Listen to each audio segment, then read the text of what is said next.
شوفوا، من أقابل الناس وأني طالعة بالشارع، أول كلمة أسمعها: أنت مو مثل بالتلفزيون، كلش ناعمة وكلش أضعف بهواية من ما أبين على التلفزيون. يعني أتخيل من كلام الناس أنه أنا ربع اللي أبين بالتلفزيون. مو قصيرة، طولي يعتبر متوسط، لكن كهيئة ما عندي ضخامة، يعني حبتي ناعمة، لكن أنا مو عودي رفيع، مو من الناس اللي لعبت رياضة ما لعبت، أكلت ما أكلت ما تسمن. لا، أنا بآخر شهر من التصوير سمنت، فرق وزني عن أول أيام تصوير. ليش؟ لأنه كنت كل يوم أتريق. إذا أتريق بشكل يومي أسمن.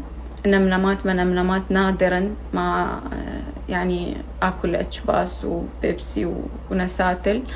وحاليا لا أشرب شاي يسد الشهية، لأنه قبل فترة سمنت وأريد أضعف.